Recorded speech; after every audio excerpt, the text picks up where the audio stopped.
1 मे महाराष्ट्र दिन ते स्वातंत्र्य दिनापर्यंत आधीच 105 दिवसाची मुदत दिली होती आणि त्यानंतर आपण ज्या रिक्षा चालकांना संवाद साधता येत नाही प्रवाशांबरोबर त्यांना 1 महिन्याची नोटीस देऊन नंतर 3 महिन्याचा पिरियड त्यांना देण्यात येणार होता आता आणि त्या दरम्यान त्यांनी मराठी शिकायचं होतं. जर ह्या 4 महिन्याच्या पिरियडमध्ये जर त्यांनी मराठी शिकलं नाही तर त्यांचा बॅच रद्द होणार होता.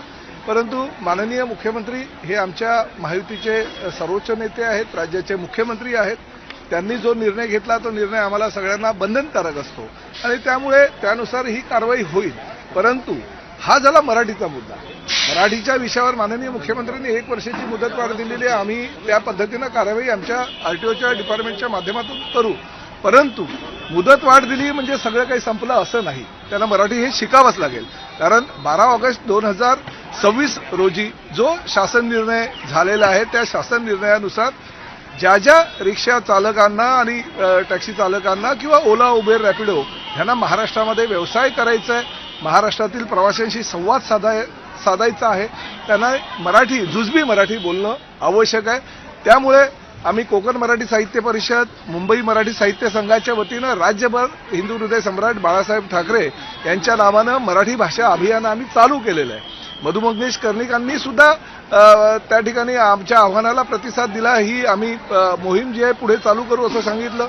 राज्याचे उपमुख्यमंत्री आमच्या पक्षाचे नेते एकनाथ शिंदे साहेबांनी सुद्धा आम्हाला सूचना केला की बाळासाहेबांच्या नावानं ही अभियान आहे ते पूर्ण चालू ठेवणं काळाची गरज आहे. कारण जे अमराठी रिक्षा टॅक्सी चालक मुंबईमध्ये येतात, एमएवा क्षेत्रामध्ये काम करतात, त्यांना मराठी येणं बंधनकारक आहे असे कायद्यामध्ये तरतूद असेल आणि त्यानुसार त्यांनी मराठी शिकावं, जुजबी मराठीचं ज्ञान असणं त्यांना आवश्यक आहे. आणि त्यामुळे ते अभियान तर आम्ही पुढे चालू ठेवू.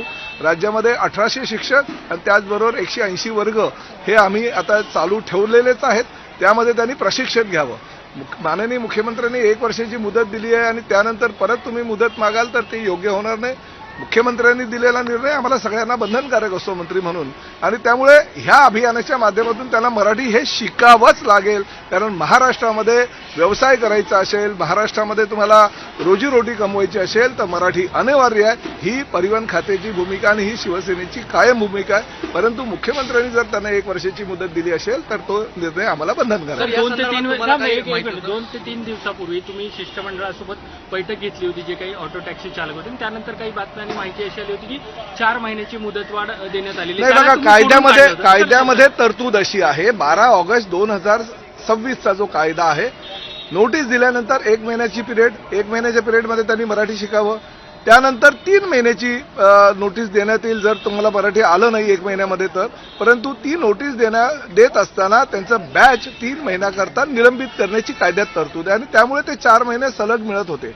परंतु आता मुख्यमंत्र्यांनीच जर 1 वर्षाची मुदत दिली असेल तर त्या 1 वर्षामध्ये त्यांनी मराठी शिकावं, मराठी बोलावं. मला तर आनंद ह्या गोष्टीचा आहे की आता ते बोलू शकणार नाही किंवा काही आमचे 1,65,600 लोक जे मराठी शिकले अवघ्या 105 दिवसामध्ये त्यांचं कौतुक करावं तेवढं कमीच आहे.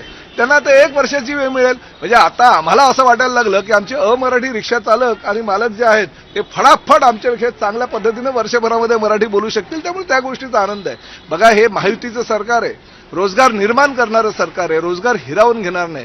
त्यामुळे कुणालाही बॅच रद्द करून किंवा त्याचं लायसन्स रद्द करून त्याच्या रोजगारापासून वंचित करण्याची ही आमची भूमिकाच नाही. परंतु महाराष्ट्रात राहायचं असेल तर मराठी अस्मितेचं पालन तुम्हाला करावंच लागेल. मराठी भूमीशी तुम्हाला एकरूप व्हावंच लागेल. महाराष्ट्राच्या मातीशी तुम्हाला जर एकरूप झालात तर मराठी शिकणं अनिवार्य आहे. आणि पुढेही 1 वर्षाची जरी मुदत दिली असेल तरी पुढे 1 वर्षानंतर का होईना तुम्हाला मराठी बोलावंच लागेल. ही आमची ठाम भूमिका आहे. सरनाईक साहेब, ज्यावेळेस मुख्यमंत्र्यांनी हा निर्णय घेतला आपल्याला विश्वासामध्ये घेतलं होतं का? या संदर्भात आपल्याला माहिती? एक गोष्ट आहे, राज्याचे सर्वोच्च नेते मुख्यमंत्री आहेत आणि मुख्यमंत्र्यांना सर्वाधिकार आहे. आणि तुम्हाला ह्याही गोष्टीची कल्पना आहे की ही जी आम्ही अभियान चालवत होतो किंवा ज्या अभियानाच्या माध्यमातून आम्ही आता इथपर्यंत पोहोचलो होतो, 1,65,600 रिक्षा आणि टॅक्सी चालकांना आम्ही मराठी शिकवलं, त्या पुस्तिकेचं अनावरण माननीय मुख्यमंत्र्यांनी केलं.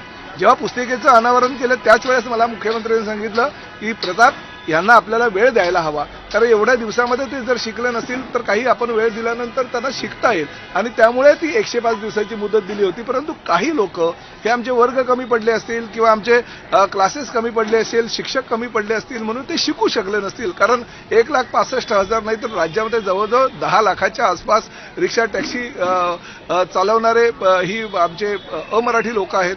त्यांच्यासाठी वेळ लागत असेल हरकत नाही, 1 वर्ष का होईना. आम्ही 1989चा नियम आहे हो. आम्ही 36 वर्ष थांबलो तर 1 वर्ष थांबायला काय नाही. महाराष्ट्रातील मराठी जनता 1 वर्ष वाट बघायला तयार आहेत. परंतु 1 वर्षानंतर जर तुम्हाला मराठी आलं नाही आणि अजून 3 महिन्याची मुदत द्या, अजून 6 महिन्याची मुदत द्या, अजून 1 वर्षाची मुदत द्या, ही जर तुम्ही मागणी कराल ती अयोग्य आहे. 1 वर्षानंतर का होईना ह्या महाराष्ट्रामध्ये व्यवसाय करायचा असेल तर तुम्हाला मराठी बोलावंच लागेल. मराठी अस्मिता आमच्यासारखी तुम्हाला टिकवून ठेवावीच लागेल. ही शिवसेनेची आणि प्रामुख्याने महायुतीची भूमिका आहे. तर धाराशिवला उभाटाचे नगरसेवक शिवसेनेत भाजपात जाणार होते, पण अचानक शिवसेनेत त्यांनी युटर्न घेतला. सर्व राजकीय चर्चा सुरू होती. मला त्या विषयावर काही कल्पना नाही, पण आमचे खासदार ओमराजे निंबाळकर हे धाराशिवची जबाबदारी अतिशय चांगल्या पद्धतीने आणि चोखपणे पाळतात. जर त्यांच्या नेतृत्वावर विश्वास ठेवून धाराशिवच्या काही लोकप्रतिनिधींनी जर शिवसेनेमध्ये प्रवेश केला असेल, शिंदे साहेबांच्या नेतृत्वावर विश्वास ठेवला असेल तर आनंद आहे. अजूनही काही लोक आमच्याही संपर्कात आहे. हळूहळू बघा धाराशिवमध्ये जास्तीत जास्त मोठ्या प्रमाणामध्ये आमच्या पक्षामध्ये सामील होणारे नगरसेवक आहेत आणि अन्य काही मोठे नेते सामील होतील याची मला खात्री आहे. मराठी भाषेच्या कार्यक्रमामध्ये काल भोजपुरी गाणं लावण्यात आलं होतं, त्यावर तुम्ही टिप्पणी केली नाही. बघा जवळजवळ 15,000 ते 20,000 रिक्षा टॅक्सी चालक त्या ठिकाणी आले होते. आमचे लोकप्रिय आमदार त्या परिसरातले प्रकाश सुर्वे यांच्या माध्यमातून मराठी भाषा अभियान जे राबवलं गेलं त्या अभियानाअंतर्गत जे प्रमाणपत्र आहे ते प्रमाणपत्राचं वाटप करण्याचा तो कार्यक्रम होता आणि त्या कार्यक्रमाच्या माध्यमातून त्यांनी जर काही हिंदी गाणी ठेवली असेल तर मी व्यासपीठावरच त्यांना स्पष्टपणे सांगितलं असतं की शेवटी ही मराठी शिकावं, मराठी जास्तीत जास्त लोकांपर्यंत पोहोचावं, मराठी अस्मिता कायम ठेवावी यासाठी आपण मराठी भाषा अभियान राबवलं. त्यामुळे तिकडे मराठी गाणं किंवा मराठी गाण्यांचा कार्यक्रम असणं स्वाभाविक आहे. त्यांनाही ती चूक कळली. आदरणीय एकनाथ शिंदे साहेब जे पक्षाचे प्रमुख नेते आहेत तेही व्यासपीठावर आल्यावर त्यांनीही प्रकाश सुर्वेंना त्या पद्धतीनं सूचना केलेली आहे. त्यामुळे काही चुका काही लोकप्रतिनिधींकडनं अनावधानानं केल्या गेल्या असतील तर त्या अनावधानानं आहेत. त्यामुळे त्याकडे एवढं बारकाईने लक्ष देण्याची गरज नाही. आज जिस तरह से मुख्यमंत्री जी ने फैसला किया है, इस फैसले को आप कैसे देखते हैं? आपने देखिए राज्य के लोकप्रिय मुख्यमंत्री आदरणीय देवेंद्र जी फडणवीस साहब ने जो निर्णय लिया वो निर्णय महायुति सरकार का निर्णय है. परिवहन खाते का मंत्री होने के नाते उन्होंने जो निर्णय लिया वो निर्णय हमारे लिए बंधनकारक है. मगर महाराष्ट्र की भूमि में हमारे जो अमराठी रिक्शा टैक्सी चालक बहुत सालों से व्यवसाय करते हैं या कुछ कम साल से अगर व्यवसाय करते हैं तो 1989 का एक हमारा रूल था, उसमें हमने बदल करते हुए 12 अगस्त 2026 में रूल बनाया जिसमें 1 महीने का मोहलत दिया जाएगा. रिक्शा टैक्सी चालक को उस दरमियान अगर उसको हिंदी नहीं आई तो 3 महीने की मोहलत दी जाएगी और 3 महीने में यानी 4 महीने में अगर नहीं आई तो उनके ऊपर कार्रवाई करने का अधिकार उस नियम के आधार पर हमें प्राप्त था. उस आधार पर हम कार्रवाई कर रहे थे. बहुत सारे रिक्शा टैक्सी चालक संगठन ने हमारे पास मांग की थी कि हमें मुदत बढ़ाई देनी चाहिए क्योंकि 105 दिनों का हमारा जो कार्यक्रम था उसमें 1,65,600 अमराठी रिक्शा और टैक्सी चालकों ने मराठी सीखी थी. मगर राज्य में करीबन 10 लाख के आसपास रिक्शा टैक्सी चालक है, उसमें बहुतांश बड़े पैमाने पे अमराठी रिक्शा टैक्सी चालक है तो सीख नहीं पाए थे. और उसमें से कुछ लोगों ने हमारे पास कंप्लेंट की थी, कुछ लोगों ने एकनाथ शिंदे जी के पास कंप्लेंट की, कुछ लोगों ने हमारे मुख्यमंत्री जी के पास कंप्लेंट की. हम यही चाहते, देखिए हम किसी की रोजी रोटी छीनना नहीं चाहते. रोजी रोटी देने वाला ये महाराष्ट्र है और महाराष्ट्र की संस्कृति और महाराष्ट्र के मिट्टी से आपको लगाव होना चाहिए, हमारा कहना है. देखिए मराठी अस्मिता हर राज्यों को जैसे अपने अपने राज्य की अस्मिता होती है, हमारे राज्यों का मराठी अस्मिता होनी चाहिए, हमारा ये कहना है.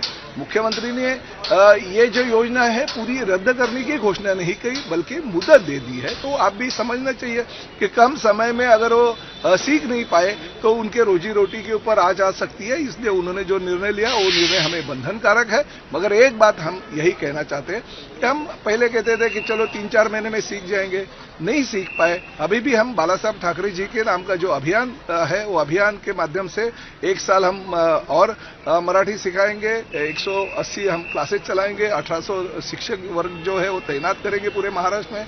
मगर उस 1 साल के दौरान आपको मराठी अभी अच्छी तरह से आना चाहिए, खाली जुज भी नहीं आनी चाहिए। जिस तरह से हम मराठी में संवाद करते हैं उसी तरह से प्रवासियों के साथ संवाद करते वक्त आप उतनी ही मराठी अच्छी तरह से बोलनी चाहिए, हमारी आशा है। आपको मोहलत चाहिए थी, मोहलत माननीय मुख्यमंत्री जी और उप मुख्यमंत्री जी ने दे दी, मगर अभी आपकी जिम्मेदारी बनती है। आप महाराष्ट्र में व्यवसाय करते हो, महाराष्ट्र में खाते हो पीते हो, अपना रोजी रोटी करते हो, तो मराठी मिट्टी से आपका लगाव होना चाहिए, मराठी अस्मिता के साथ आपको आगे जाना चाहिए। मगर 1 साल के बाद में भी अगर आप बोले कि नहीं हमें अभी भी मराठी नहीं आती है तो फिर ये चलेगा। सर, लेकिन फिर जो कानूनी आपका कार्रवाई करनी आपने जो पड़ेगी। अभी कानून किया था, आपने जो अभी कानून किया था अभी 12 जून 2026 को, उस कानून का क्या होगा? 12 अगस्त 2026 को कानून जो किया था वो कानून के तहत हमने कार्रवाई चालू कर दी थी, वो चालू रहेगी आगे? मगर माननीय मुख्यमंत्री जी ने 1 साल का एक्सटेंशन उसको दिया, इसलिए वो कार्रवाई अभी नहीं बल्कि 1 साल के बाद में चालू हो जाएगी। नहीं, आपको नहीं लगता कि आने वाले यूपी चुनाव के मद्देनजर बीजेपी पर एक तरह से दबाव था जिसके चलते? नहीं, मुझे नहीं लगता। अभी गिरिराज सिंह जो है वस्त्रोद्योग मंत्री, उनका भी आदरणीय मुख्यमंत्री जी के नाम का एक खत मुझे अभी प्राप्त हो गया, उन्होंने भी मांग की थी। देखिए ये महायुति की सरकार है, एनडीए की सरकार है, हम दिल्ली में भी साथ में हैं, हम राज्य में भी उनके साथ में हैं। अगर एक पार्टी को कोई सीनियर अगर मंत्री अगर कुछ मांग करता है तो उसका जो मांग है वो पूरा करने की ताकत ये महायुति सरकार की है, और उन्होंने अगर वैसी मांग की और एक्सटेंशन अगर 1 साल के लिए दे दिया तो कोई गलत नहीं है। देखिए किसी का भी लाइसेंस या बैच पूरा का पूरा कैंसिल होना चाहिए, परमिट कैंसिल होना चाहिए, हमारी भावना और भूमिका पहले भी नहीं थी। हमारा यही कहना था प्रवासियों के साथ जुजबी मराठी में संवाद रखना चाहिए।